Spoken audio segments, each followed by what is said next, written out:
Hi, I'm Eliza, and 3 months ago, my sister destroyed what should have been the proudest night of my life. Not because she was jealous, but because she couldn't stand that I'd succeeded on my own terms instead of following her blueprint. She stood up at my graduation dinner, champagne flute in hand, smiled like she was about to toast my achievements, and instead told everyone I'd finally stopped playing around with that tech startup nonsense and was ready for a real career at her firm. I had given her my trust for 28 years. I'd defended her when others called her controlling. I'd listened to her lectures about practical career paths while quietly building something revolutionary, and she shattered it all in less than 5 minutes with a speech that made my accomplishments sound like childish rebellion.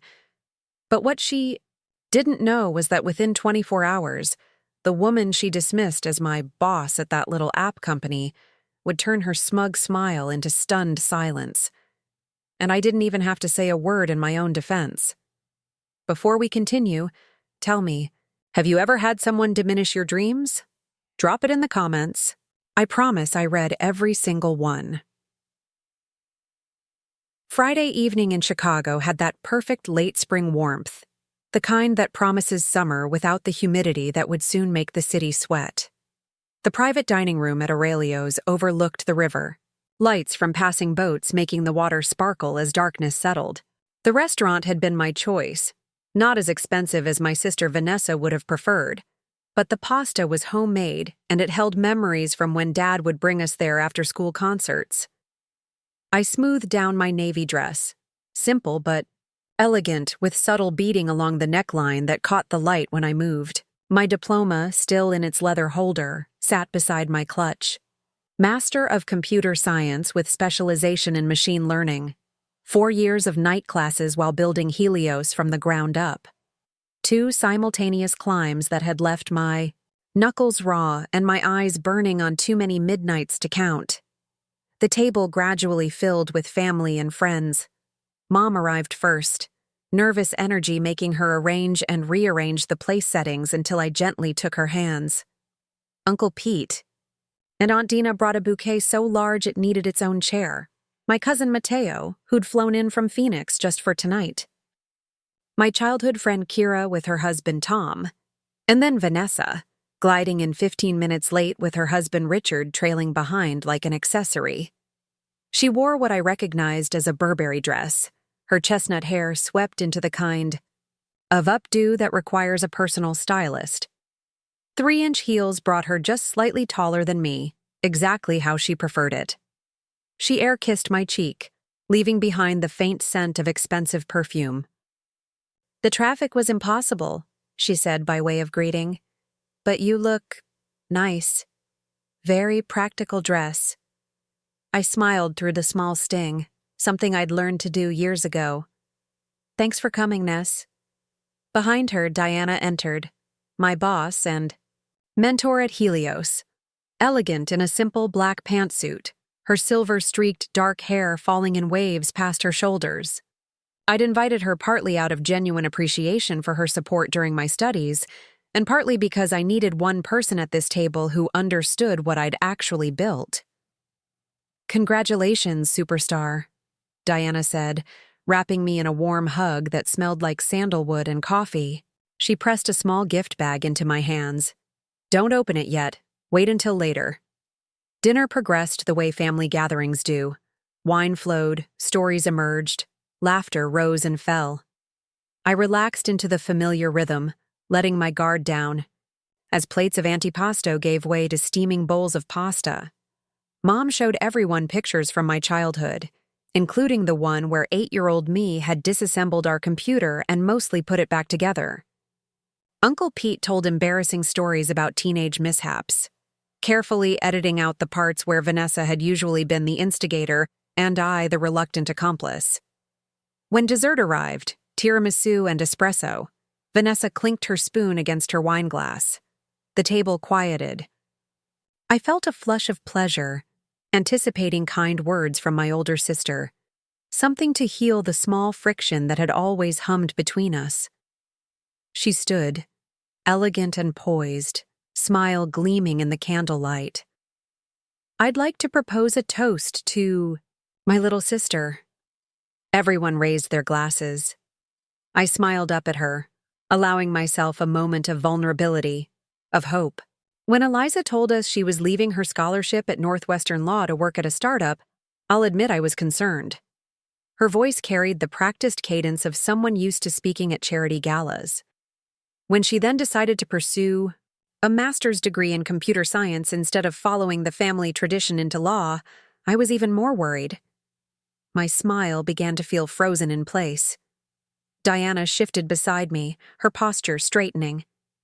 But I've always admired my sister's determination, Vanessa continued, emphasizing the word like it was a character flaw.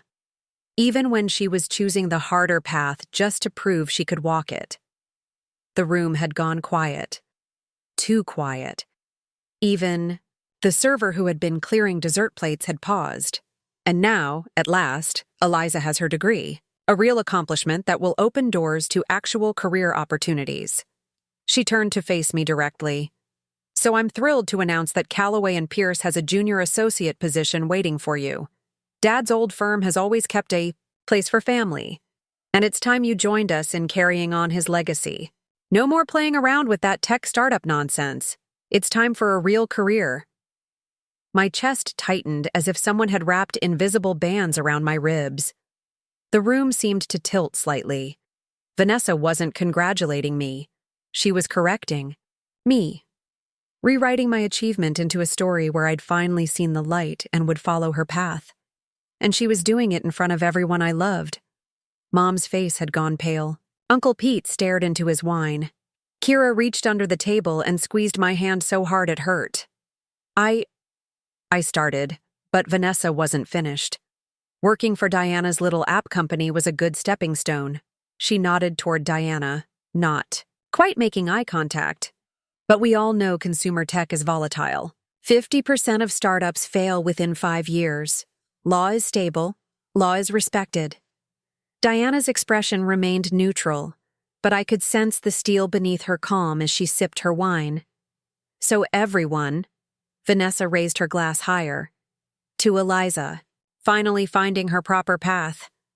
Glasses rose half-heartedly around the table. I felt heat rising in my cheeks, not from embarrassment, but from a slow-building anger that seemed to crystallize years of similar moments into a single burning point. Vanessa hadn't just dismissed my accomplishment. She'd dismissed my entire vision, my company, my chosen family at Helios. I opened my mouth, ready to finally push back against the narrative she'd been constructing about me since we were children. But Diana's hand on my arm stopped me. Actually, Diana said, her voice quiet but carrying the unmistakable authority of someone who ran board meetings for a living. I think there's been a misunderstanding about what Eliza has built. Vanessa's smile faltered slightly. I'm sorry? Helios isn't a little app company, Diana continued, setting down her glass carefully. We're a machine learning platform that's revolutionizing predictive modeling in renewable energy markets. We've grown from 4 people in a warehouse office to 86 employees across 3 countries in just under 5 years. The table had gone completely silent. My uncle paused with his fork halfway to his mouth. And Eliza isn't an employee, Diana added, holding Vanessa's gaze steadily. She's our chief technology officer and the architect of our core algorithm. The one that just secured $18 million in Series B funding last month. I watched as Vanessa's perfect composure cracked just slightly, her eyes widening a fraction before she recovered. That's very impressive. But surely a law career offers more prestige and security. Diana smiled, the kind of smile I'd seen her use in negotiations with investors who had severely underestimated her. Perhaps, but I doubt Callaway & Pierce could match her current compensation package, or her equity position. Richard nearly choked on his wine. My mother's eyes darted between Vanessa and me, confusion giving way to a dawning realization. Well, Vanessa said, her voice slightly higher than before. Family tradition is about more than money. It certainly is, Diana agreed. It's about respect. and, recognizing accomplishment, she raised her own glass. So let me toast the real Eliza, the brilliant architect and engineer who built a revolutionary algorithm while completing her master's degree, who coded until dawn more nights than I can count, and who has never once taken the easy path when the right path was harder. The tension around the table melted into something warmer as glasses rose again, this time with genuine enthusiasm. Even my uncle, who had never quite understood what I did for a living, was beaming with pride. To Eliza, Diana said, the future of Helios and one of the finest minds in Chicago tech. To Eliza, everyone echoed, except Vanessa, who managed a tight-lipped smile as she sipped her wine. For a moment, the room felt balanced on a knife's edge. My sister standing with her perfect posture suddenly seeming smaller, and me, the perpetual little sister, somehow occupying more space than before. I caught Diana's eye and mouthed a silent, "Thank you." She winked back, but I could see in her expression that this wasn't just about defending me. This was about truth. And the truth was that after years of dismissal, my real story was finally being told, even if I wasn't the one telling it. The drive home that night was silent. The kind of silence that fills the car like a physical presence, pressing against the windows, making the air thick. Mom had offered to drive me back to my apartment in Wicker Park, and I'd accepted, too drained to navigate Chicago's late-night traffic. Streetlights flashed across her face in rhythmic intervals, highlighting the worried crease between her brows. She kept opening her mouth as if to speak, then closing it again. I could almost hear the gears turning as she tried to find words that wouldn't take sides between her daughters. "She means well," Mom finally said as we waited at a red light. The words hung in the space between us, fragile and unconvincing even to her own ears. I gazed out the window at the passing storefronts, their neon signs blurring into streaks of color. "Does she?" Mom's hands tightened on the steering wheel. "Vanessa has always been protective of you, ever since your father died." "Protective isn't the same as controlling," I said quietly. The light changed, and Mom accelerated perhaps a bit too quickly. She had to grow up fast after we lost him, taking over as the responsible one. I'd heard this explanation 1,000 times over the years. Poor Vanessa, thrust into the role of second parent at 19 when our father's heart gave out on a Tuesday afternoon in his corner office at Callaway and Pierce. The golden child who'd followed his footsteps into law, who'd preserved his legacy, who'd stepped up while I, just 11 when he died, had the luxury of grief without responsibility. "That doesn't give her the right to rewrite my life," I said, surprising myself with the steadiness in my voice. "Or to humiliate me in front of everyone we know."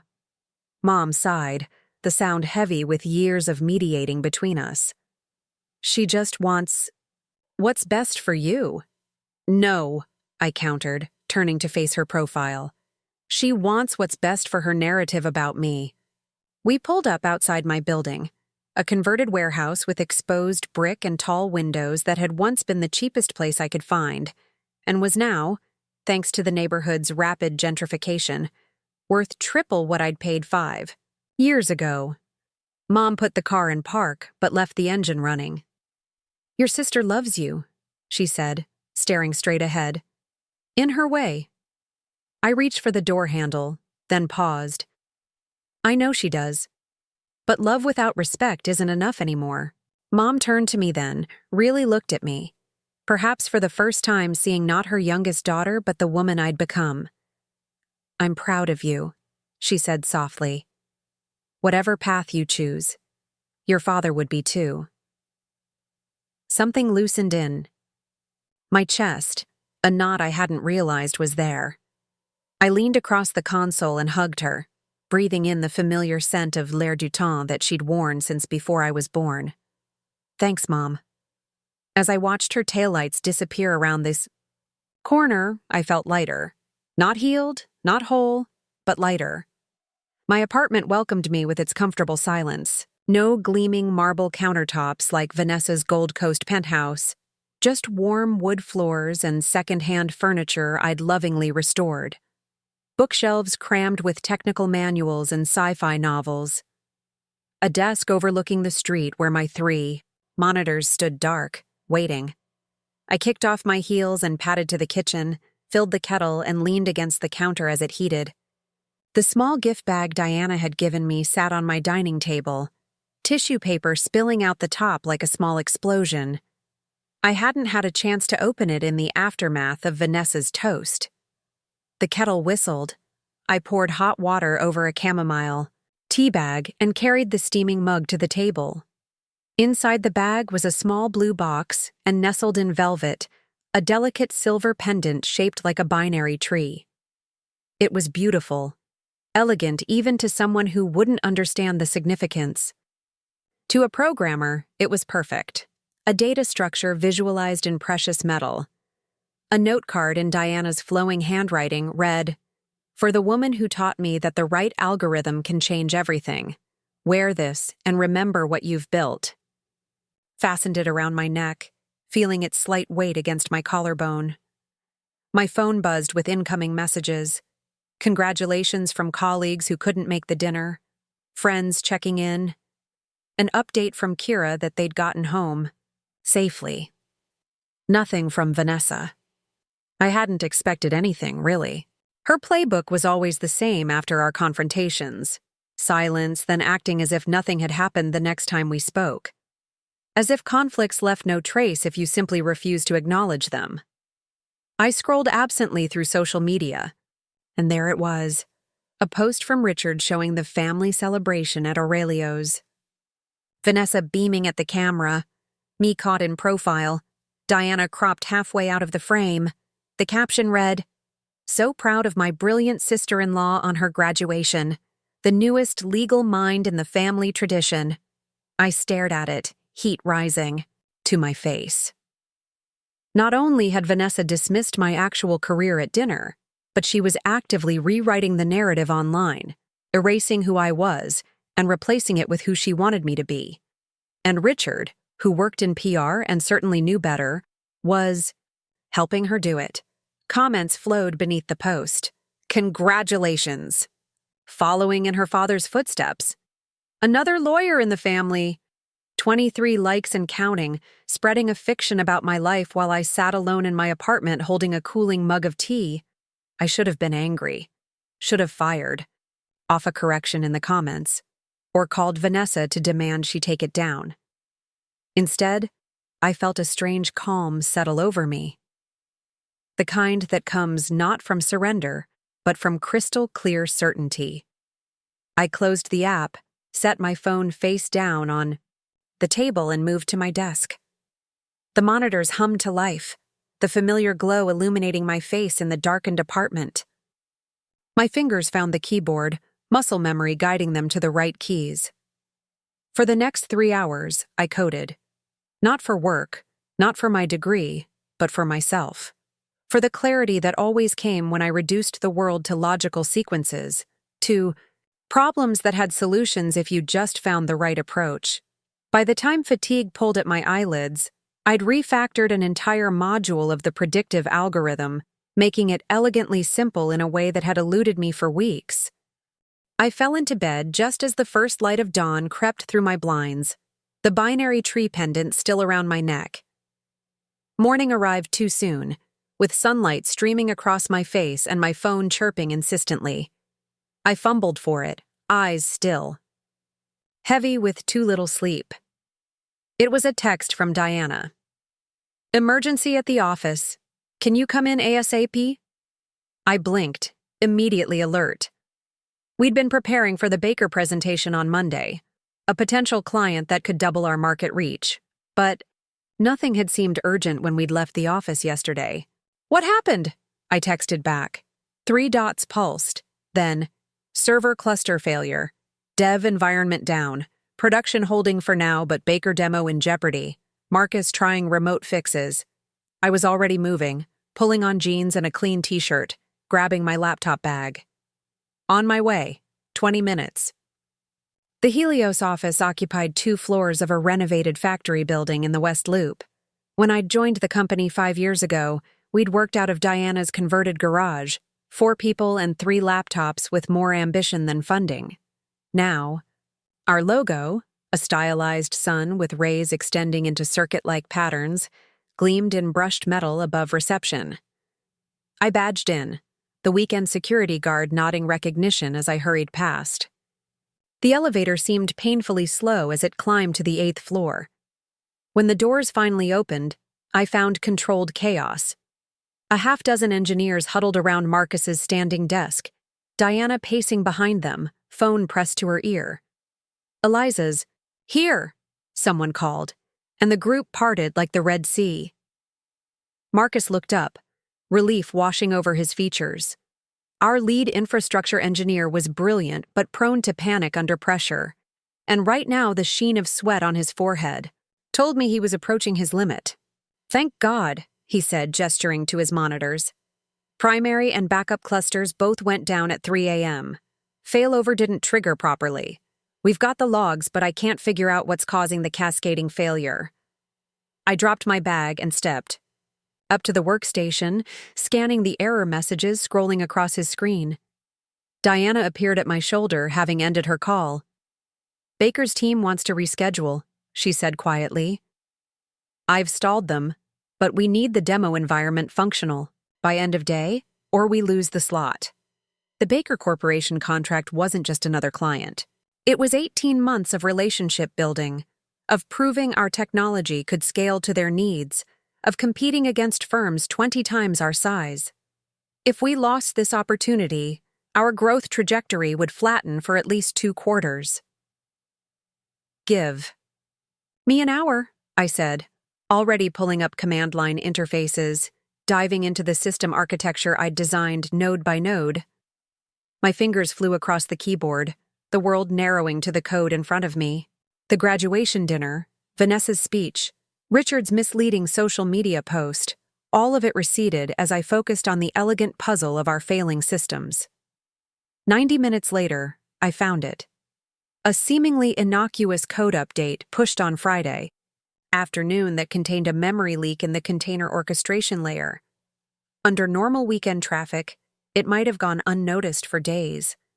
But our automated testing suite had triggered enough load to expose the flaw, bringing down first the primary cluster, then contaminating the backup during failover. "Here," I said, gesturing Marcus closer. "See this commit? The garbage collection isn't properly releasing these resources." His eyes widened as he followed my logic. "Oh shit, yeah, that's it." Together we crafted a fix, tested it in isolation, then carefully deployed it to the development environment. One by one, services began to recover, status indicators shifting from angry red to cautious yellow to healthy green. By early afternoon, the system was stable again. The Baker demo would proceed as scheduled. Engineers drifted back to their regular tasks, the crisis averted. Diana leaned against my desk, arms crossed, watching the monitoring dashboards with a satisfied expression. "That's twice in 24 hours you've saved the day." I shrugged, suddenly aware of how rumpled I must look compared to her weekend casual perfection. Crisp white shirt, dark jeans, hair pulled back in a loose ponytail. "Just doing my job." "No," she said, shaking her head slightly. "What you just did isn't in any job description. You built this architecture from first principles. You can see through its complexity because it's an extension of how you think." I felt my cheeks warm at the praise. Growing up in Vanessa's shadow, I'd learned to deflect compliments, to minimize achievements that might provoke comparison. Diana had spent years teaching me to own my expertise instead. "The Baker presentation will work," I assured her, changing the subject. "I'll personally walk through the system one more time before Monday." Diana studied me for a moment, her head tilted slightly. "You haven't checked your email today, have you?" I blinked. "Been a little busy preventing catastrophic system failure." "Check it now," she said, the corner of her mouth lifting in what might have been a smile. I pulled up my inbox on the monitor. At the top sat a message from Diana, timestamped 7:14 a.m., subject line, "Confidential, board decision." My stomach dropped. Board emails on weekends were rarely good news. I clicked it open, scanning quickly through the formal language, trying to make sense of what I was reading. Phrases jumped out. Unanimous decision. Recognition of extraordinary contribution. Equity restructuring. Partnership offer. I looked up at Diana, confusion giving way to disbelief. "Is this—" She nodded, her smile widening. "The board voted yesterday. We're offering you partnership status, Eliza, equal to my position, with the equity allocation to match. You'll be announced as co-CEO at the quarterly all-hands on Monday." The room seemed to tilt slightly. I'd built Helios's technology, had grown with the company from its earliest days, but had never imagined this level of recognition. Partnership. Co-CEO.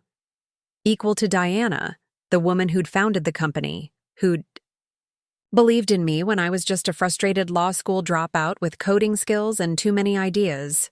"I don't know what to say," I managed, the words feeling inadequate. Diana's hand found my shoulder, squeezed gently. "Say yes, and then maybe go home and change before the Baker team arrives for the pre-meeting dinner tonight." "Dinner?" I echoed, still processing everything. "That wasn't on the schedule." "Last-minute addition," Diana replied, her expression unreadable. "They want to meet the leadership team informally before tomorrow's technical presentation. 8 o'clock at Gibson's Steakhouse, one of Chicago's power dining establishments, where deals were brokered over dry-aged porterhouse and expensive bourbon." "I've already emailed your sister to reschedule your family brunch," Diana added casually. "I told her we had an urgent business matter requiring both of us." My head snapped up. "You contacted Vanessa?" Diana's smile turned enigmatic. "I did. She seemed surprised to hear from me." I could only imagine Vanessa's reaction.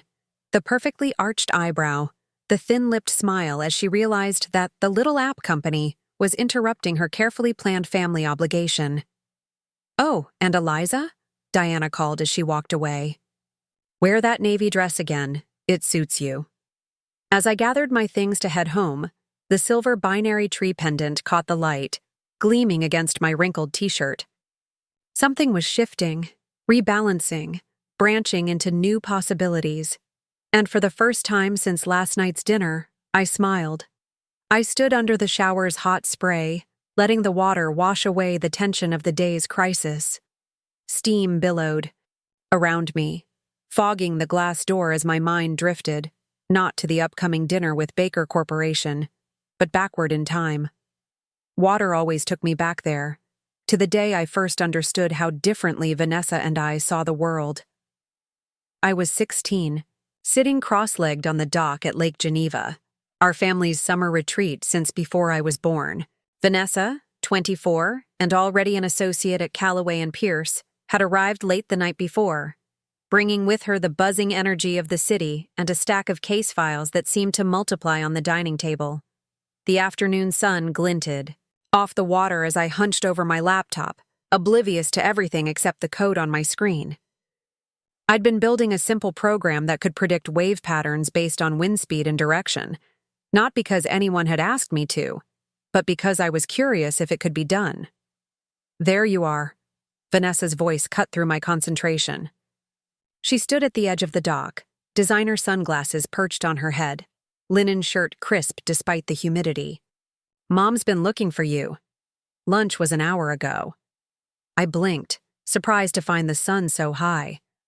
"Sorry, lost track of time." "What are you even doing out here?" She peered over my shoulder at the screen, where lines of code sprawled in organized chaos. "Just a project," I said, already anticipating her reaction. She sighed, that familiar sound of exasperated tolerance. "You're wasting a beautiful day on computer games." "It's not a game," I countered. "It's an algorithm that predicts wave formations. Using meteorological data, I'm calculating whether—" Eliza, she interrupted, you're 16. You should be swimming, or reading a novel, or flirting with that lifeguard son who keeps finding excuses to paddle past our dock. I felt heat rise to my cheeks, not from embarrassment about Ben the lifeguard's son, but from the dismissal of my work. This is what I enjoy. Vanessa sat beside me, smoothing her expensive shorts beneath her. Look, I know you like these little coding projects, but they're not going to build a future. You need to think about college applications next year. Dad's alma mater would be perfect for pre-law. I don't want to be a lawyer, I said quietly, the words feeling dangerous even as they left my mouth. Her expression shifted to something harder. Dad was a lawyer. I'm a lawyer. It's the family tradition, Eliza. It's your tradition, I corrected. Not mine. The silence stretched between us, punctuated only by water lapping against the wooden pillars below. He wanted this for you, Vanessa finally said, her voice tight. Before he died, he talked about both his girls following in his footsteps. It would break his heart to see you throwing away your potential on computer games. The unfairness of it stung. She'd had 8 more years with our father than I had. 8 more years to know his dreams, his expectations. All I had were fragments of memory and the stories Vanessa curated like museum exhibits. I'm not throwing anything away, I said, surprising myself with my steady voice. I'm building something new. Building what? Wave predictions? She laughed softly, the sound like a door closing. What does that contribute to the world? I looked down at my screen, at the elegant math transforming into visual patterns. Everything digital that makes your job possible started with people, like me writing code that seemed pointless to people like you. Her eyebrows rose, more surprised than offended. People like me? People who think tradition matters more than innovation. Vanessa stood abruptly, brushing invisible dust from her clothes. When you're older, you'll understand what matters. Dad knew. I just hope you figure it out before you waste years on a hobby that won't sustain you. She walked away, sandals clicking, against the weathered wood, leaving me alone with my code and the certainty that she had never really seen me at all. The water went cold, jolting me back to the present. I shut off the shower and reached for a towel, wrapping it around myself as I stepped onto the bath mat. The memory clung to me like the steam in the bathroom. That day at the lake had been the first time I'd stood my ground with Vanessa, and the first time I'd articulated my own vision for my future. She'd never forgiven me for it. Not really. Every choice I'd made since, from studying computer science at Northwestern to dropping out of law school to joining Helios, had been viewed through the lens of that original betrayal. Not of her, but of the story she'd written for me. I wiped condensation from the mirror and studied my reflection. The same green eyes as Vanessa, the same high cheekbones we'd both inherited from our mother, but where her features were always arranged in perfect composure, mine reflected a different kind of strength. Less polished, more authentic. The binary, tree pendant gleamed against my collarbone, catching light even in the steamy bathroom. I touched it gently, a talisman of my true path. By 7:30, I was transformed. The navy dress from graduation hung differently now, paired with simple, pearl earrings that had been our grandmother's and heels that added 2 inches to my height. I'd swept my hair into a low chignon, applied makeup with a lighter hand than Vanessa would have used but enough to emphasize my best features.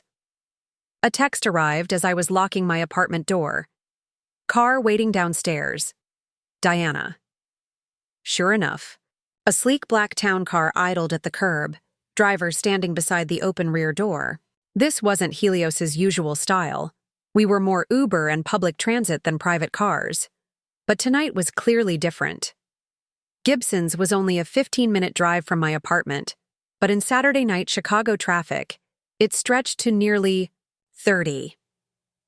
I used the time to mentally review what I knew about the Baker Corporation executives we'd be meeting. James Baker III, founder and CEO, mid-60s, old-school energy baron who'd pivoted to renewables when the market shifted. His son, James IV, everyone called him Quint, who headed their innovation division, and their CFO, Andrea Winters, who famously scrutinized every contract with ruthless precision. The car glided to a stop at the restaurant's entrance. A valet opened my door, and I stepped out into the warm evening, stealing a deep breath before walking into the brightly lit lobby.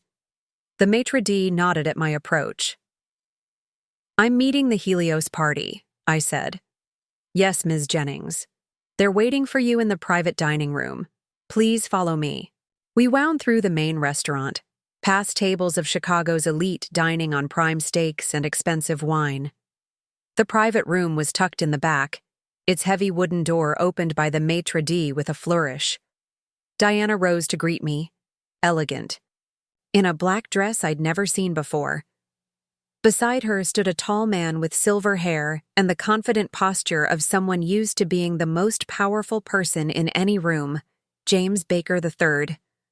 Next to him, a younger version with the same aquiline nose but more casual attire, Quint. A woman with a sleek bob and calculating eyes, Andrea Winters. And sitting at the far end of the table, their backs to me, were two more figures. My steps faltered as the man turned around. Richard, which meant, "Eliza, there you are," Diana said warmly. "You know the Baker team from our previous meetings. And I've invited your sister and brother-in-law to join us, since they expressed such interest in our work at your graduation dinner." Vanessa swiveled in her chair, her expression a masterpiece of controlled shock. She wore a cream-colored sheath dress that probably cost more than my monthly rent, her hair and makeup flawless despite the last-minute invitation. "Eliza," she said, her voice artificially bright. "What a surprise." I recovered quickly. Professional, smile sliding into place as I extended my hand to James Baker. "Wonderful to see you again, Mr. Baker. We're excited about Monday's presentation." "James, please," he corrected, his handshake firm. "And I must say, your sister has been telling us fascinating things about your company while we waited. Apparently, you both share an interest in renewable energy markets." I caught Diana's eye over his shoulder, saw the barely perceptible arch of her eyebrow. I understood immediately. Vanessa had been doing what she always did, positioning herself as an expert, in a field she barely understood. "Vanessa has always been supportive of my work," I replied smoothly, the lie sliding off my tongue with practiced ease, though the technical aspects are probably quite different from her legal expertise. Quint Baker gestured to the empty chair beside him. "Please sit. We were just discussing your predictive modeling approach. Your sister mentioned it's similar to what Galloway Tech presented at the Denver Summit last month." I took my seat, accepting the glass of wine the server poured. "Actually, our approach is fundamentally different. Galloway uses retrospective data modeling, while Helios employs a proprietary forward-looking algorithm that accounts for non-linear variables in renewable output." Andrea Winters leaned forward, interest sharpening her gaze. "That's not what Ms. Pierce was explaining." I smiled, the expression not quite reaching my eyes. "My sister is brilliant at contract law, but Helios's technology is my domain." Perhaps there was a misunderstanding. Vanessa's cheeks flushed slightly, the first crack in her perfect facade. "I was simply explaining it in layman's terms, of course." "Of course," Diana interjected smoothly. "And speaking of Helios's technology, I have an announcement that seems appropriate to share tonight, given our gathering." All eyes turned to her. She stood, wineglass in hand, the picture of executive confidence. "Effective Monday, Eliza will be joining me as co-CEO of Helios Technologies. The board voted unanimously to recognize her extraordinary contributions not just to our technical platform, but to our entire business strategy and growth." The shock rippled around the table. "James." Baker's eyebrows rose appreciatively. Quint grinned, clearly pleased. Andrea Winters recalculated something behind her eyes. Richard nearly choked on his wine for the second time in 24 hours, and Vanessa went perfectly, completely still. "A toast," Diana continued, raising her glass, "to partnership and innovation." Everyone lifted their glasses, the crystal catching the light from the chandeliers overhead. "To partnership and innovation," they echoed.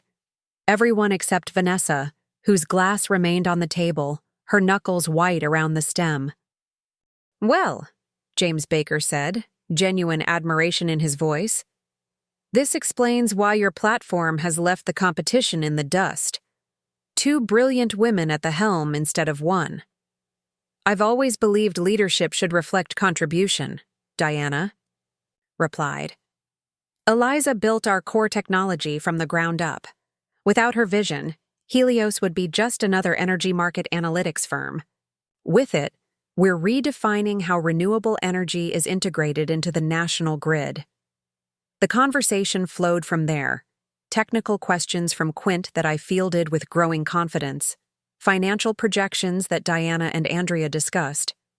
In the shorthand of experienced executives, broader industry observations from James that revealed his decades of experience. Through it all, Vanessa remained uncharacteristically silent, responding only when directly addressed. Richard attempted to join several threads of conversation, but found himself out of his depth in both the technical and financial discussions. They were outsiders at this table in a way I had never been at family gatherings, despite years of being treated like one. When the server arrived with dessert menus, Diana excused herself briefly, nodding almost imperceptibly for me to follow. In the hallway outside the restrooms, she turned to me, eyes bright with suppressed laughter.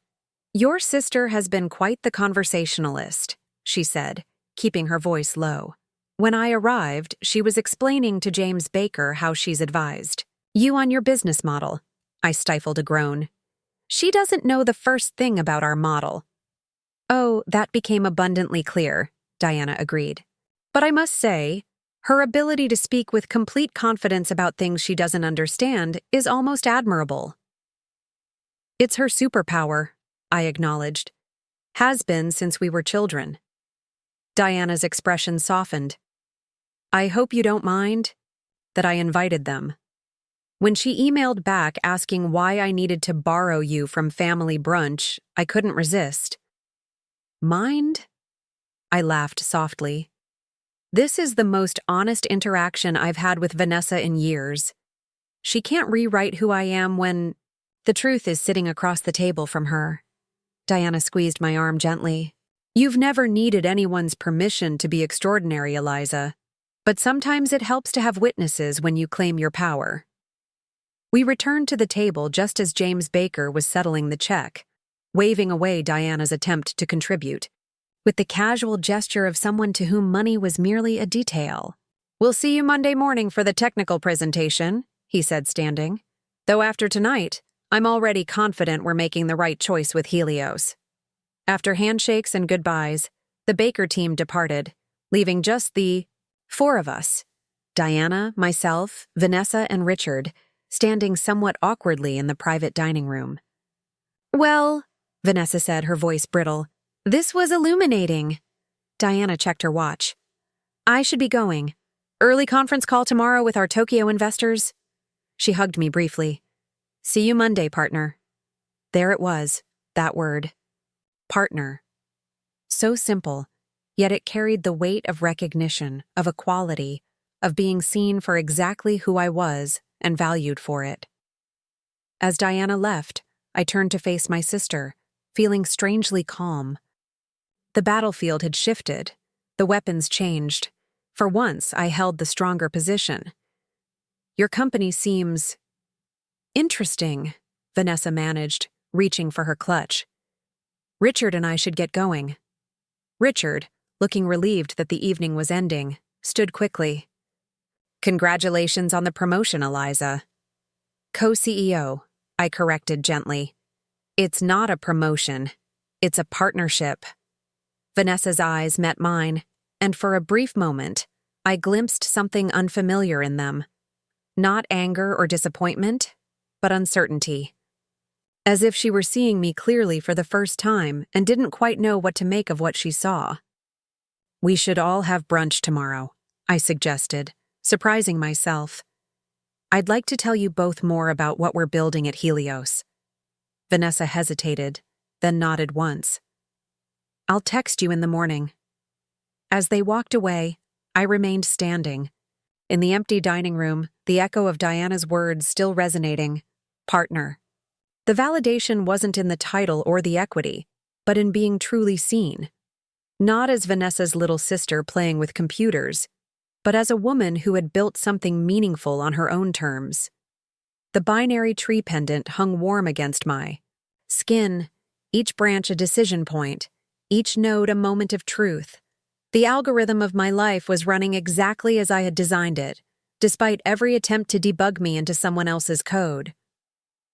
Sunday morning brought golden light filtering through my blinds and the familiar ping of my phone. I reached for it without opening my eyes, expecting Diana with a follow-up about last night's dinner, or maybe a text from Mom asking how things went.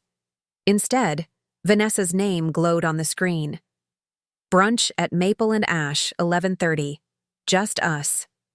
I blinked at the message, trying to decode the subtext. Just us, not Richard. Not at their Gold Coast condo where she typically hosted family meals to showcase her perfect home and culinary skills. Or more accurately, the skills of the personal chef she occasionally hired. A public setting suggested she was setting boundaries. No scene-making, no prolonged confrontation, but also no witnesses to whatever she had to say. "See you there?" I replied, keeping it simple. I took my time getting ready, choosing a casual but polished look, black cigarette pants, a soft blue cashmere, sweater, low heels, professional without trying too hard. The binary tree pendant completed the outfit, a small reminder of who I was walking into this conversation as. The restaurant was one of those upscale brunch spots where mimosas cost $20 and reservations were required weeks in advance. Vanessa, of course, had somehow secured a prime table by the window. She was already seated when I arrived, scrolling through her phone with the focused intensity she brought to everything. She looked up as I approached, her expression carefully neutral. "You're right on time." "One of us had to be," I replied with a small smile, a gentle reminder of her perpetual 15-minute lateness to family gatherings. A flicker of acknowledgement crossed her face as I took my seat. "I ordered you coffee, black, 2 sugars." "Thanks." The fact that she remembered how I took my coffee, a detail I wouldn't have expected her to notice, much less recall, threw me slightly off balance. A server appeared with a carafe, filling both our cups before discreetly withdrawing. I wrapped my hands around the warm mug, waiting for Vanessa to show her cards. "Last night was unexpected," she finally said, her voice level. I nodded. "For both of us, I imagine. Diana is formidable." There was reluctant respect in her tone. "She built Helios from nothing," I said. "She had to be." Vanessa stirred her coffee, though she hadn't added anything to it. A delaying tactic I recognized from her courtroom preparation. "And now you're her equal partner." "Now I'm recognized for what I've always been," I corrected gently. Her gaze met mine directly for the first time. "You never told me." "Told you." "What?" "Any of it. That you were chief technology officer. That you designed the core technology. That Helios was this successful." The accusation in her voice was subtle but unmistakable. I set my cup down carefully. "Would it have mattered? You've spent years dismissing my work as a hobby, as me playing around with computers. When did you ever ask what I was actually building?" Vanessa's perfectly manicured fingers tightened around her mug. "You dropped out of law school, Eliza. You walked away from what Dad always wanted for you. For a startup that sounded like a fantasy." "Funny," I said, "how people call it fantasy until it succeeds, and then suddenly it's genius." The server returned to take our orders. Vanessa chose avocado toast with poached eggs. I went for the smoked salmon Benedict.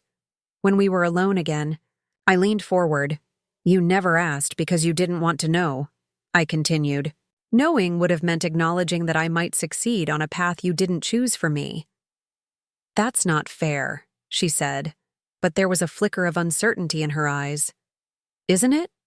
You stood up at my graduation dinner, a celebration of me completing a master's degree while working full-time, and used it as an opportunity to announce that I'd be joining your law firm, without ever asking if that's what I wanted.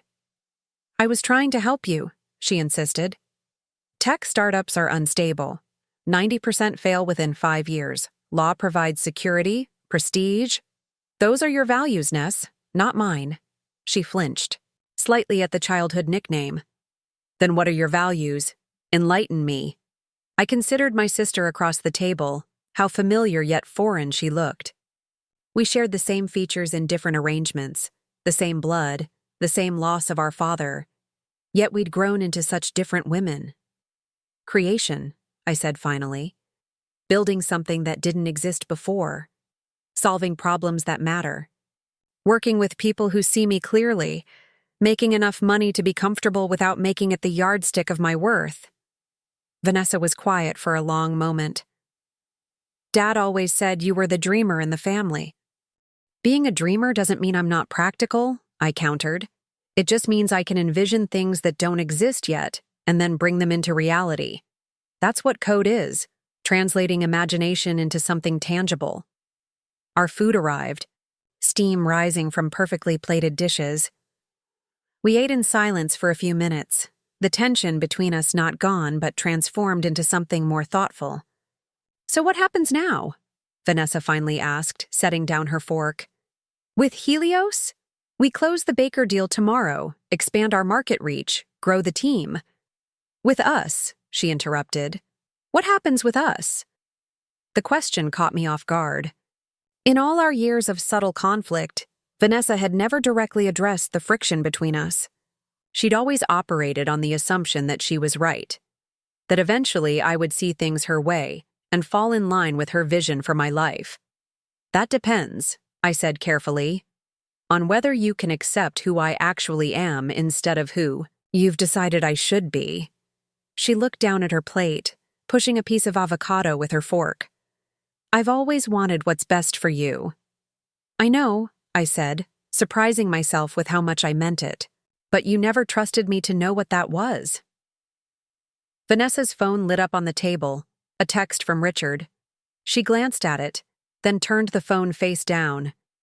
He wants to know if we've cleared the air yet. I couldn't help but smile. And, have we? I don't know.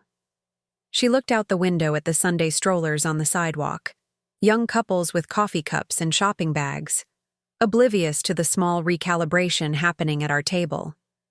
I still think you could have been an exceptional lawyer. Probably, I agreed. But I'm an extraordinary engineer. Her gaze returned to me, assessing. Co-CEO at 32, I suppose you are. It wasn't quite an apology, not quite an acknowledgement, but from Vanessa, it was monumental. A hairline crack in her certainty that she alone knew the right path. Mom said something to me Friday night, I said, deciding to push a little further. That Dad would be proud of me, no matter what path I chose. Do you believe that's true? Vanessa set down her coffee cup, her expression softening. He used to carry your science fair ribbon in his wallet, the one from 4th grade when you built that ridiculous weather prediction machine out of spare parts. He showed it to his partners at lunch one day. Said you had the mind of an engineer and the heart of a poet. My throat tightened unexpectedly. He did? She nodded. I was jealous, if you want the truth. He always said I had the mind of a lawyer. Like him, practical, analytical.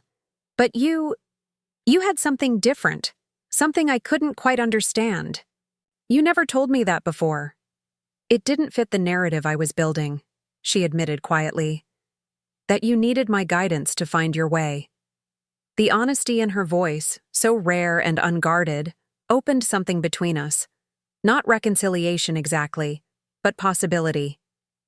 The chance that beyond the roles we'd locked ourselves into, controlling big sister, rebellious younger sister, there might be room for something more authentic. "I don't need you to guide me anymore, Ness," I said gently, "but I'd still like you in my life." Vanessa looked down at her empty plate, then back at me. "Diana didn't just invite us to dinner last night on a whim, did she? She wanted me to see you in your element, to understand what you've built." I nodded. "She's protective. In her way. Different from how you are, but just as fierce. She's a better ally than I've been," Vanessa acknowledged, the admission clearly costing her. "Different," I corrected. "Not better. Just serving a different purpose."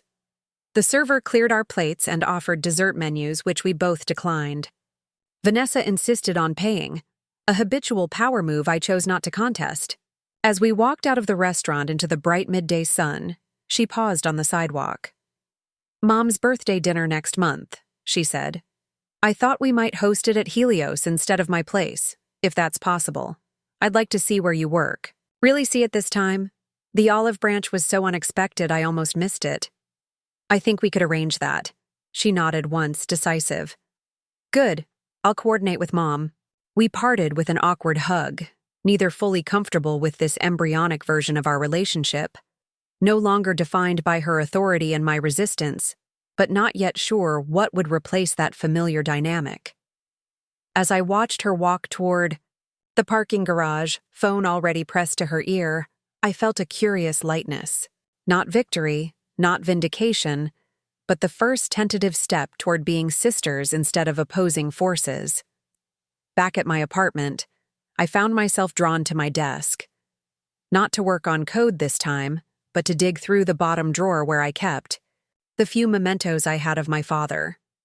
Among the photographs and birthday cards was a small leather-bound journal I hadn't opened in years. I flipped through pages of his distinctive handwriting, court notes, appointment reminders, draft arguments, for cases long settled. Near the back, I found an entry dated 2 months before his death. "Took E to the Science Museum today while V was studying for the bar. Remarkable how differently they see the world. V wants to master the rules. E wants to rewrite them. Both brilliant in their ways. I wonder sometimes if I've been too rigid about their futures. Law has been good to me, but perhaps E needs a different path." She stood in front of that computer exhibit for an hour, asking questions none of the docents could answer. Finally programmed a simple game right there on their demonstration terminal. The docent said he'd never seen anyone her age understand the logic so intuitively.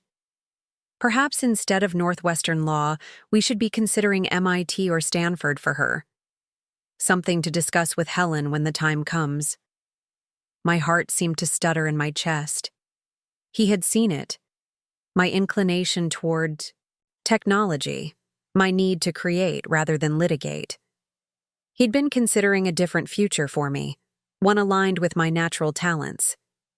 But he'd died before that conversation with Mom ever happened, and Vanessa, with her unwavering certainty about the right path, had stepped into the vacuum his death created.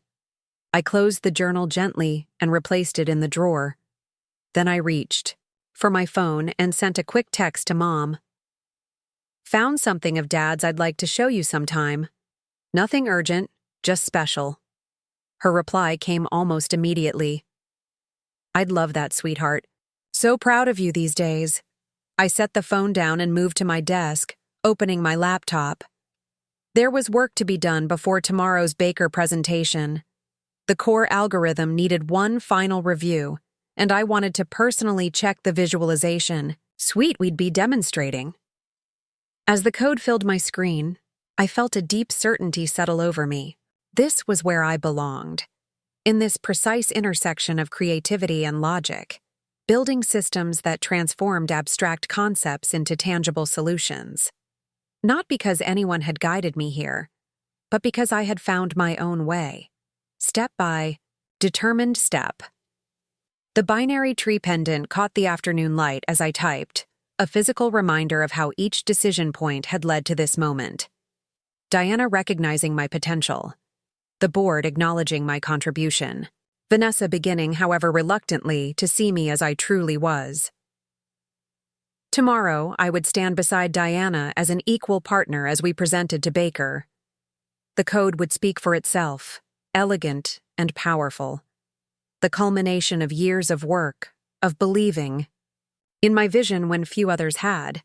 But today was about acknowledging the journey, about understanding that sometimes the most strategic move isn't fighting harder for recognition, but simply continuing to build something so exceptional that recognition becomes inevitable. I worked steadily through the afternoon, refining algorithms. I knew by heart each keystroke a quiet affirmation, not of what I had to prove to others, but of what I already knew about myself. Monday morning arrived with a clarity I hadn't felt in years. I woke before my alarm, the pale blue light of dawn just beginning to filter through my blinds. The Baker presentation was scheduled for 10 a.m., a meeting that would determine Helios's future in many ways, but my mind was remarkably calm. I moved through my apartment with deliberate focus, selecting a charcoal gray suit I'd bought last year but rarely worn. The tailored lines gave me a confidence I'd once envied in Vanessa. I paired it with a pale blue silk blouse that brought out the green in my eyes and slipped the binary tree pendant around my neck. No longer just a gift, but a talisman of my journey. My phone buzzed with a text from Diana. "Ready to make history?" I smiled, typing back, "Born ready."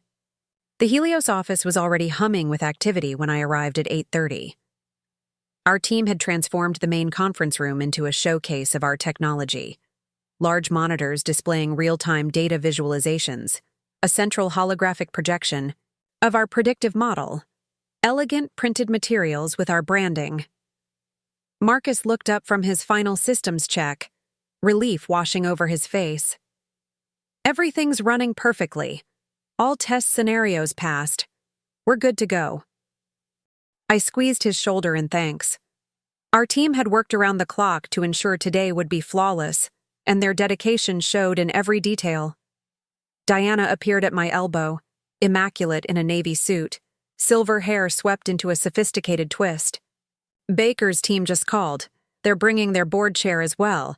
Apparently, James was impressed enough at dinner to escalate this deal to the highest level. My eyebrows rose. "Catherine Reynolds? I thought she never attended pitches." "Apparently, she does now?" Diana's smile held a hint of well-earned pride. She specifically asked if both CEOs would be present for the demonstration. The word sent a small thrill through me. Both CEOs. The title was still new enough to feel slightly surreal, like a dress I hadn't quite broken in. "I have something for you," Diana said, handing me a small velvet box. Was going to save it for the announcement at the all-hands meeting, but I think you should have it now. Inside lay a business card on heavy stock paper. Embossed in silver, Eliza Jennings, Co-Chief Executive Officer, Helios Technologies. "Turn it over," Diana prompted. On the back, in small, elegant type, was a quote. She built it from first principles. My throat tightened unexpectedly. Those were the words Diana had used to describe me to the board when proposing my partnership. That I hadn't just contributed to Helios, I had built its foundation from first principles, from the ground up. "Thank you," I managed, the simple phrase inadequate for what this recognition meant. She nodded, understanding in her eyes. "Let's go change the energy market." The hour before the Baker team arrived passed in a blur of final preparations. I reviewed the presentation one last time, checked the live data feeds, and briefed our technical team on potential questions. By 9:55, everything was in place. At precisely 10 a.m., our receptionist escorted the Baker contingent into the conference room. James Baker III led the group, followed by Quint, Andrea Winters, and a tall woman with silver hair and piercing blue eyes, whom I recognized from industry publications as Catherine Reynolds, Baker Corporation's board chair and major shareholder. Diana stepped forward, extending her hand. "James, wonderful to see you again. And Ms. Reynolds, what an honor to have you join us." Catherine Reynolds' handshake was firm, her gaze assessing as it moved between Diana and me. When James called me yesterday about your technology, I decided I needed to see it firsthand. Her voice carried the subtle drawl of her Texas upbringing, despite decades in corporate boardrooms. He tells me you've revolutionized predictive modeling for renewable energy markets. We believe we have, I said, stepping forward. Would you like to see how? For the next 90 minutes, Diana and I guided them through our platform. I led the technical demonstration, explaining how our algorithm processed nonlinear variables in real time, adapting to weather pattern shifts, demand fluctuations, and grid capacity changes in ways that traditional models couldn't match. Diana handled the market application and financial projections, showing how our technology could increase Baker's renewable energy efficiency by up to 27% within the first year. Catherine Reynolds, initially reserved, began asking increasingly specific questions, not polite inquiries, but the penetrating questions of someone who grasped both the technical complexity and market implications of what we were showing her. The dynamic adjustment for solar inefficiency during partial cloud cover. That's proprietary? She asked, pointing to a section of code I'd displayed. Completely, I confirmed. It's part of our core algorithm. The system doesn't just account for cloud cover as a binary variable, but calculates the specific impact based on cloud density, movement patterns, and geographical distribution across the solar array fields. She nodded slowly, exchanging a glance with James Baker. And you built this yourself? Eliza architected the entire platform, Diana interjected smoothly. From initial concept through implementation. It's why she's now my partner and co-CEO. Catherine's eyes stayed on me, evaluating. I've met with 17 energy tech firms this quarter. None have approached this level of innovation. She turned to James Baker. This is what we need for the Arizona expansion. The energy in the room shifted palpably. James Baker leaned forward, hands clasped on the table. What would integration timeline look like? 3 months for full implementation, I answered confidently. We could have preliminary models running within 3 weeks. Andrea Winters, Baker's CFO, who had been quietly taking notes, looked up. That's ambitious. It's realistic, I countered.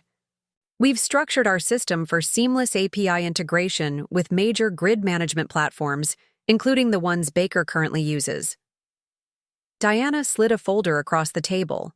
Our formal proposal, including pricing structure, implementation timeline, and projected ROI. We're prepared to begin immediately if we reach an agreement today. James Baker opened the folder, scanning the first page with practiced efficiency. The exclusivity clause gives you sole access to our renewable prediction technology in the southwestern market for 18 months, Diana completed, after which you retain preferential licensing terms. Catherine Reynolds had been watching this exchange with interest. She reached for the folder, taking her time with each page. When she finished, she looked directly at me. Ms. Jennings, 5. Years ago, where were you? The question seemed out of place, but I answered honestly. Writing code in Diana's garage. We were a team of 4 then, working on the first prototype of this algorithm. And now you're a co-CEO, presenting technology that could transform an entire sector of the energy market. She nodded to herself, as if confirming something. I've always believed the most valuable innovations come from people who build from conviction, not just opportunity. She turned to James Baker. I support this partnership. Then to Diana and me. Baker Corporation would like to proceed with the agreement as outlined, with one modification. We want to expedite the integration. Timeline to begin this week. Diana and I exchanged glances, a silent communication honed over years of working together. I gave an almost imperceptible nod. We can accommodate that, Diana confirmed. Our technical team is prepared to start immediately. Catherine Reynolds stood, signaling the end of the meeting. Excellent. I'll have our legal team draw up the final contracts today. She extended her hand to me. Ms. Jennings, I look forward to working with you. It's refreshing to meet someone who thoroughly understands both the technology they've built and its real-world application. Her words carried the weight of recognition from someone who had spent decades evaluating technology and the people behind it. Not empty praise, but a professional acknowledgement of value. As the Baker team gathered their materials to leave, Catherine Reynolds paused at the door. "Oh, and Ms. Jennings, that pendant, binary tree structure, isn't it? Elegant choice. For someone who's built a career on algorithmic innovation." With that, she was gone, leaving behind the certainty of the largest contract in Helios's history and the quiet validation that comes not from demanding recognition, but from creating something so undeniably valuable that recognition becomes inevitable. Diana turned to me, a smile spreading across her face. "Partner," she said simply, extending her hand. I took it, feeling the full weight of the moment. Not just the successful pitch or the major contract, but the culmination of years of work, of believing in my vision when few others had, of building something meaningful on my own terms. "Partner," I agreed, the word no longer just a title, but a recognition of truth. The news of the Baker Corporation deal spread through Chicago's tech community like wildfire. By Wednesday morning, 3 industry publications had run stories about the partnership, each highlighting Helios's innovative approach and the visionary leadership of co-CEOs Diana Chen and Eliza Jennings. I was reviewing the press coverage at my desk when Marcus knocked on my office door, tablet in hand. "You're trending on LinkedIn," he said, turning the screen toward me. Sure enough, my profile views had exploded overnight. Comments and connection requests flooded my notifications. Former classmates, industry peers, potential recruits, and even a few venture capitalists who'd previously declined our funding requests. "The Baker effect," Marcus grinned. "Everyone wants to know who built the system that landed the biggest energy tech deal of the year." My phone buzzed with a text from Mom. "Just saw the Tribune article. So proud of you, honey. Vanessa called this morning. She sounded impressed." The thought of Vanessa reading about my success in the Chicago Tribune brought a small smile to my face. Not from vindication, but from knowing that finally, the truth of what I'd built was becoming undeniable, even to her. Diana appeared in my doorway, coffee cup in hand. "The quarterly all-hands meeting is in 30 minutes. Ready for your official debut as co-CEO?" I nodded, feeling a surprising calm. More than ready. Our company gatherings had outgrown the conference room months ago. Now, we gathered in the open space of our main floor, with teams from other countries joining by video. As I followed Diana to the front of the room, I took in the faces of the 86 people who made Helios possible. Engineers, data scientists, market specialists, operations staff, my colleagues, my team. Diana tapped the microphone, and conversations quieted. "Good morning, Helios. We have several important announcements today, but I'd like to start with the one I'm most excited about." She turned toward me, extending her hand. "Please join me in welcoming Eliza Jennings as co-CEO of Helios Technologies." The room erupted into applause, not polite or obligatory, but enthusiastic, genuine. In the front row, Marcus whistled. From the back, someone shouted. "About time," Diana continued. "Many of you have worked with Eliza since our early days in my garage. You've seen firsthand how her vision has shaped our technology and our company. The board's decision to name her as my partner was unanimous and frankly overdue. As the applause continued, I stepped forward. Thank you all. This recognition means everything, because it comes from a community that has always valued substance over appearance, innovation over tradition, and authentic contribution over position or title. My words were measured, professional, but those who knew my background, the law school departure, the years of building while being underestimated, caught the deeper meaning. A few knowing smiles appeared in the audience.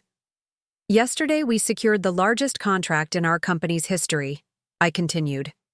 The Baker Corporation partnership will double our market reach and validate our approach on a national scale. But, more importantly, it proves what we've always believed, that revolutionary ideas, patiently developed and rigorously tested, eventually find their moment of recognition. As I outlined our implementation plan for the Baker project, assigning teams and timelines, I noticed a small commotion at the back of the room. Someone had entered late and was standing by the elevator banks, observing Vanessa. Our eyes met across the crowded space. She was perfectly put together as always, designer suit, immaculate hair, but her presence here, in my professional domain, was unprecedented. She gave a small nod, almost imperceptible, but I caught it. I finished my presentation without missing a beat, answered questions from the team with the confidence that comes from absolute command of your subject matter. When the meeting concluded, people swarmed forward with congratulations and questions about the Baker implementation. Through the crowd, I saw Vanessa remain in place, watching as colleagues sought my input, asked for my guidance, treated me with the natural respect earned through years of proven expertise, the very thing she'd never witnessed in our family dynamic. After 15 minutes, the crowd thinned enough for me to make my way toward her. She stood straighter as I approached, a habit from childhood, always establishing her height advantage.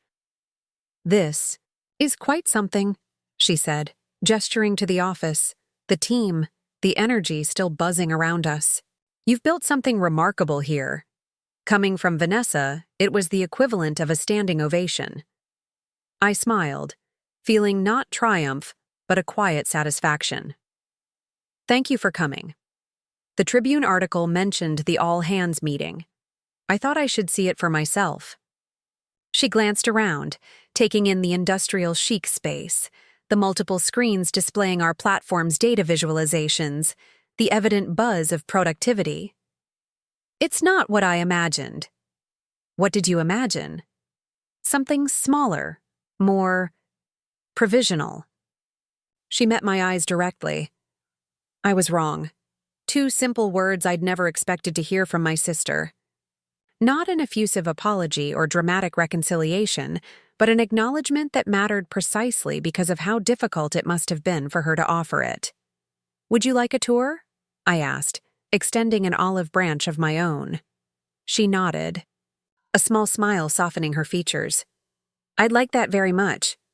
2 weeks after the Baker deal, I found myself back at Helios, the same restaurant where my graduation dinner had unfolded. This time, I'd chosen it deliberately for Mom's birthday celebration, a reclaiming of space, a rewriting of memory. The private dining room overlooked the river just as before, but tonight the energy was entirely different. Mom sat at the head of the table, radiant in a new dress she'd bought for the occasion. Uncle Pete and Aunt Dina were there, along with cousin Mateo and his girlfriend. Kira and Tom had brought their kids, who were coloring quietly at the far end of the table. Diana had come with her husband Michael, fitting seamlessly into the eye. Family gathering as if she'd always belonged, and Vanessa and Richard sat across from me, their dynamic subtly shifted. Richard spoke less and listened more, occasionally asking thoughtful questions about Helios. Vanessa watched our interactions with an expression I couldn't quite read, not disapproval, but something closer to curiosity. "Before we order, Mom," said, raising her wine glass, "I want to toast my two incredible daughters, different in so many ways, but each remarkable in her own right." Glasses lifted around the table. I caught Vanessa's eye across the centerpiece of white hydrangeas.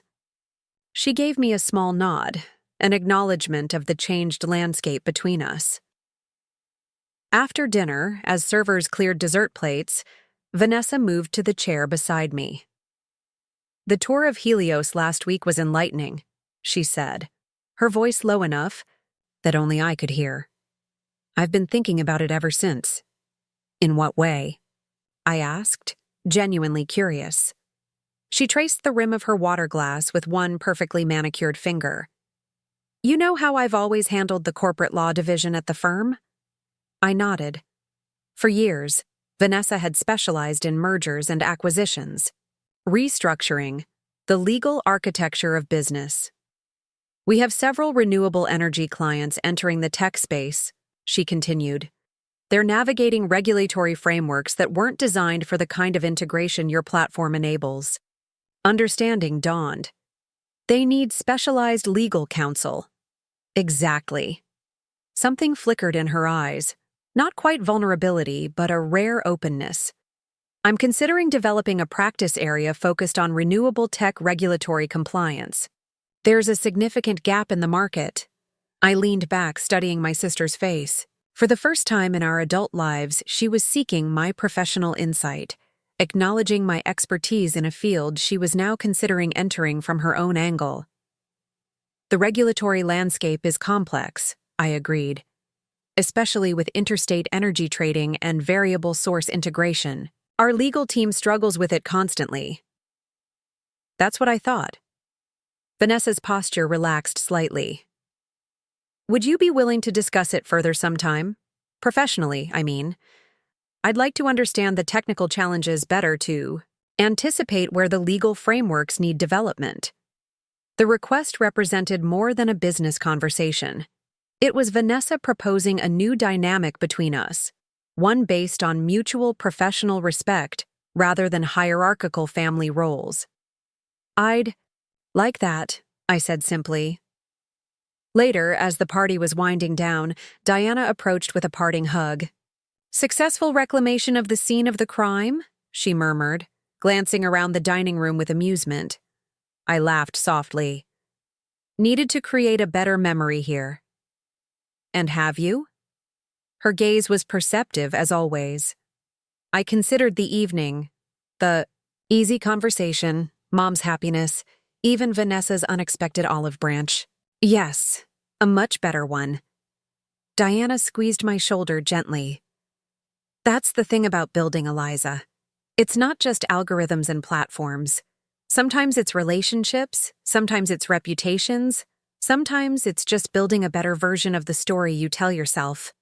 As everyone gathered coats and said goodbyes, Mom pulled me aside. Something's different, she said, searching my face. You seem lighter somehow. I smiled, the binary tree pendant warm against my skin. I am. And Vanessa. She glanced toward my sister, who was helping Aunt Dina with her coat. You two actually talked tonight. Really talked. We did. Mom's eyes glistened slightly. Your father would be so proud of both of you, finding your own paths but finally seeing each other clearly. Outside, the Chicago night was mild for early summer, stars faint against the city lights. As we stood waiting for our respective rides, Vanessa approached once more. Richard and I are hosting a reception next month for the firm's corporate clients, she said.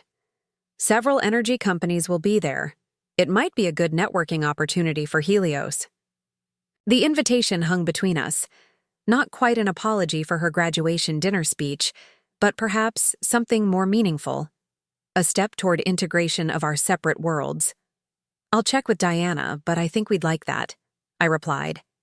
Vanessa nodded, a small smile touching her lips. Good. As I watched her walk away, I realized that the victory wasn't in proving her wrong or changing her mind. It was in staying true to my own path so completely that eventually, reality simply overtook the fiction she'd tried to impose. I hadn't needed to fight for recognition, I'd simply needed to build something undeniable. The Uber arrived, its headlights sweeping across the restaurant's glass front. As I settled into the back seat, I caught my reflection in the window. The same face that had walked out of this restaurant 3 weeks ago feeling humiliated, but now transformed not by circumstance, but by the simple power of being fully seen. Where to? The driver asked. Home, I said, the word carrying a new weight. Not just my apartment, but the sense of being centered in a life authentically mine. Built from first principles, code line by code line, choice by choice, exactly as Diana's card had described. The city lights blurred as we drove. each one a node in the complex network of decisions and connections that had led me here.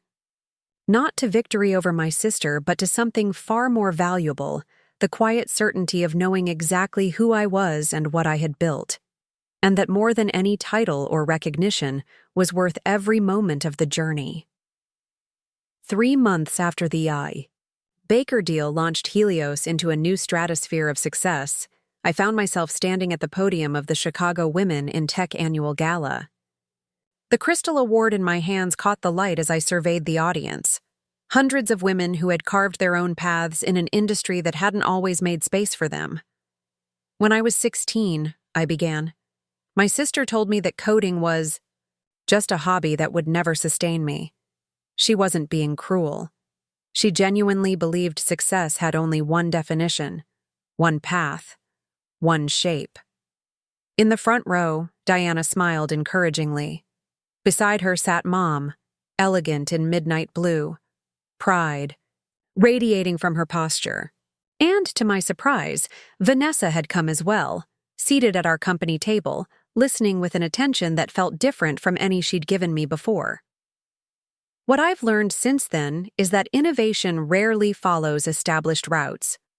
The algorithms we build at Helios work precisely because they recognize patterns too complex for traditional models. They adapt, they learn, they find unexpected connections. The binary tree pendant rested against my collarbone as I spoke, a physical reminder of the branching decisions that had led me here. Success isn't a destination with a single path leading to it.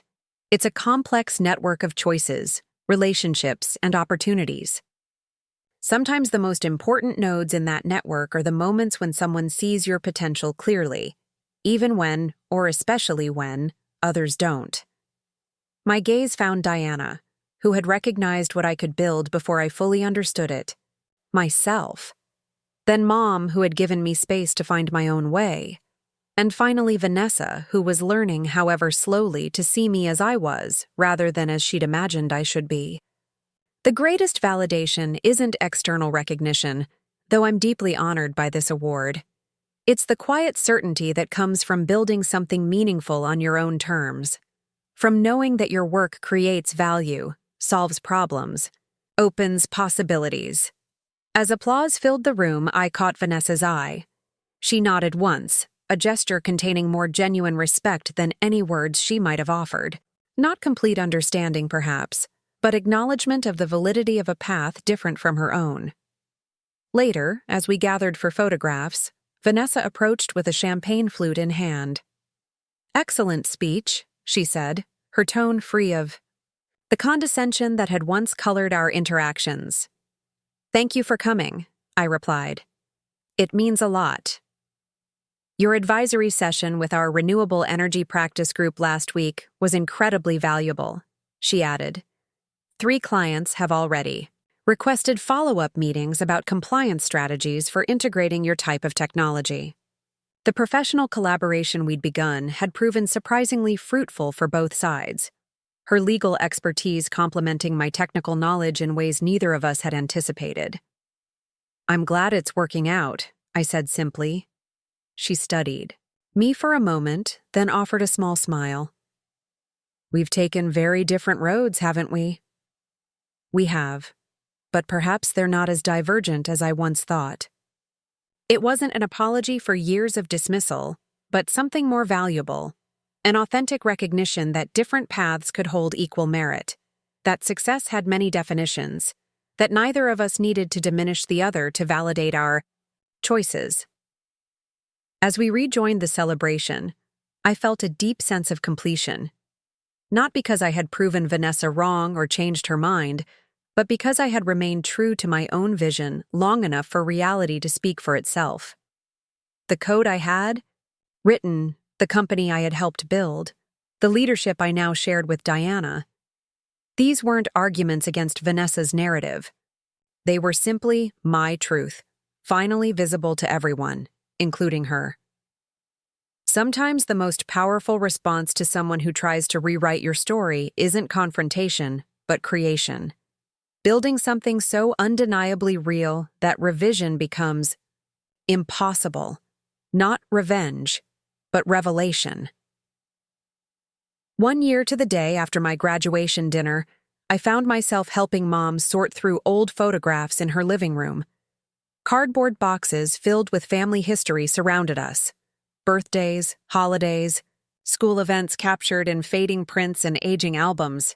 "Look at this one," Mom said, passing me a photo I hadn't seen in years.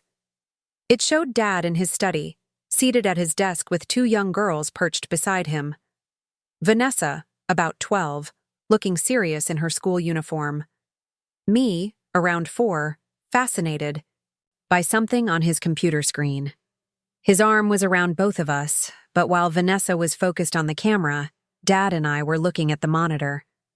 "He always said you had his curiosity," Mom murmured.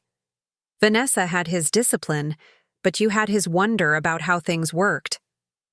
I traced the edge of the photograph. "She never told me that." "No, she wouldn't have." Mom sighed softly. "After he died, I think she felt responsible for making sure you followed the right path. She thought it's what he would have wanted." The doorbell interrupted our conversation. Mom glanced at her watch. "That must be Vanessa. She's joining us for dinner, remember?" As Mom went to answer the door, I continued looking through the box. Near the bottom, I found a small leather case. Inside was a graduation tassel, not mine but Dad's, from Harvard Law. Tucked beside it was a handwritten note in his distinctive script. "For Eliza, when she follows her own path, whatever that may be." My throat tightened unexpectedly. He had known, somehow, that my journey would be different from what others might expect. "What's that?" Vanessa's voice came from behind me. I handed her the case without speaking. She read the note, her expression shifting subtly. "Mom just found this box," I explained. "I never saw this before."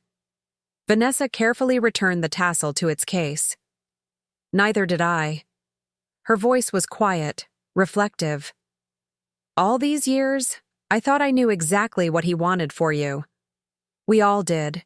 She sat beside me on the couch, picking up the photograph I'd been studying. "I remember this day. You kept asking him questions about how the computer worked. He was trying to finish a brief, but he stopped to explain everything to you."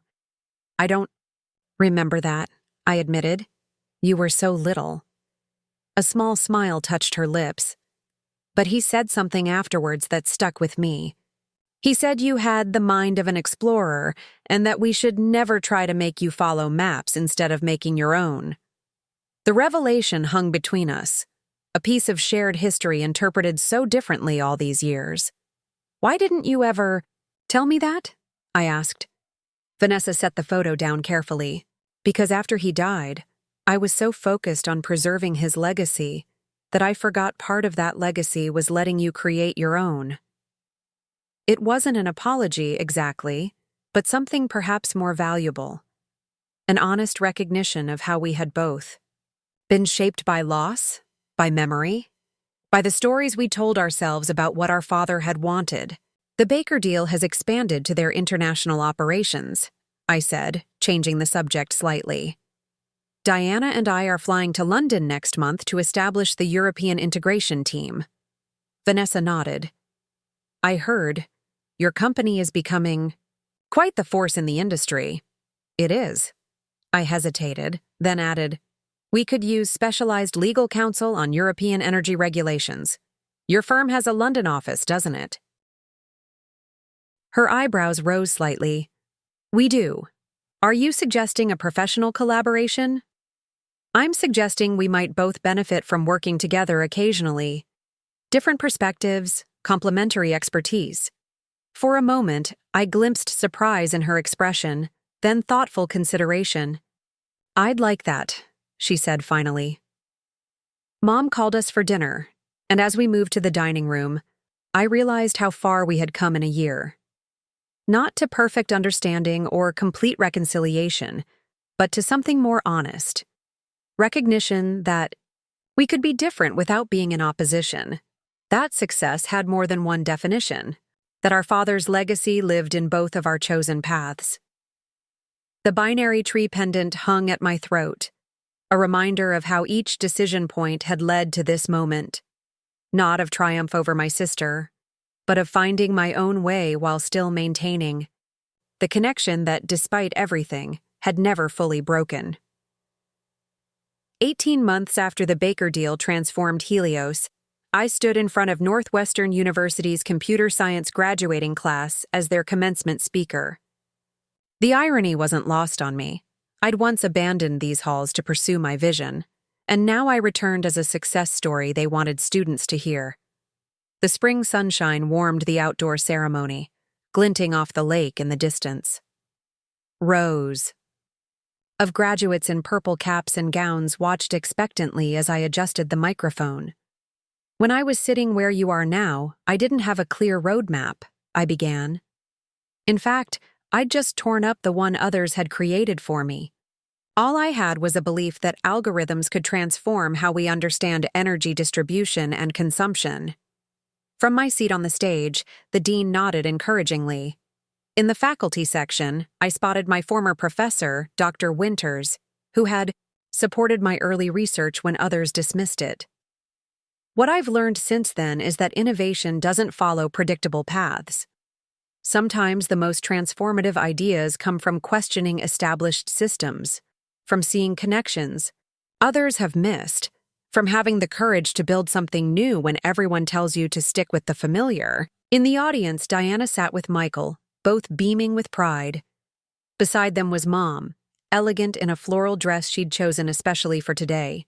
And there was Vanessa, surprisingly present, Richard beside her. She'd rescheduled a court appearance to attend, a small gesture that spoke volumes about our evolving relationship. The code you write, the systems you design, the problems you choose to solve. These aren't just technical decisions. They're statements about what you value, about how you believe the world should work. I touched the binary tree pendant that had become my signature piece, a symbol of how each decision point had shaped my journey. Your most valuable asset isn't your degree or your technical skill, though both are important. It's your unique perspective, the specific way you see problems and envision solutions that no one else would create in quite the same way. As I concluded my address, applause rippled through the audience. The dean presented me with an honorary doctorate, a formal recognition from an institution I'd once left behind to pursue my own path.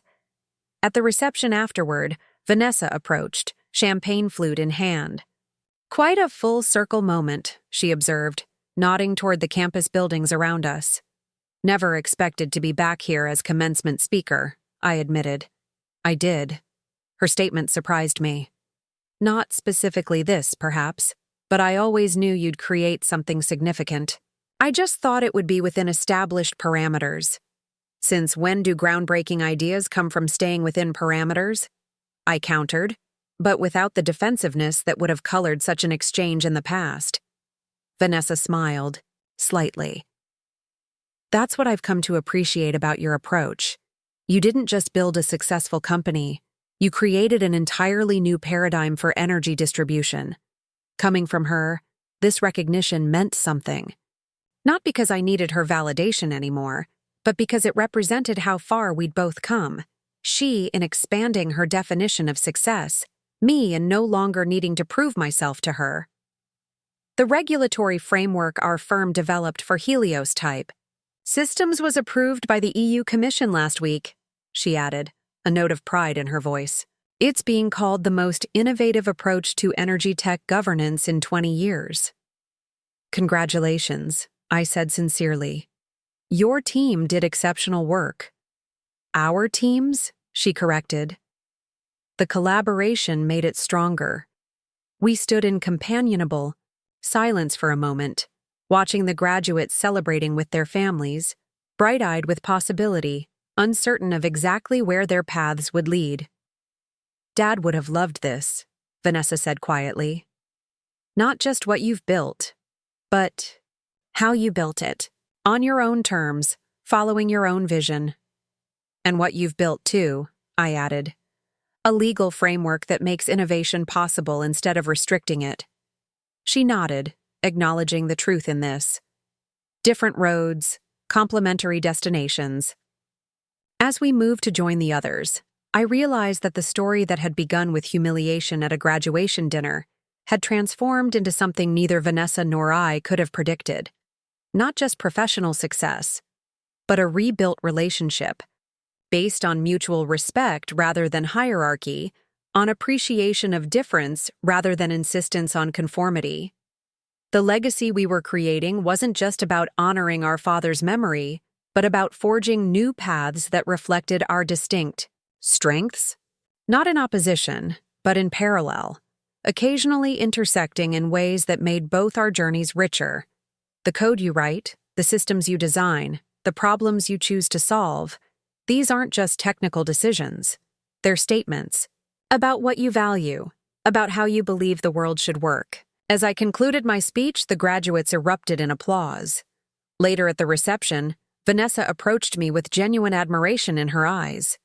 "You were right all along," she said softly, "about charting your own path."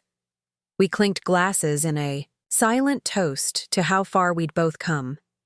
Not just as professionals in our respective fields, but as sisters who had finally learned to see and appreciate each other's strengths. 2 years after that humiliating graduation dinner, life had come.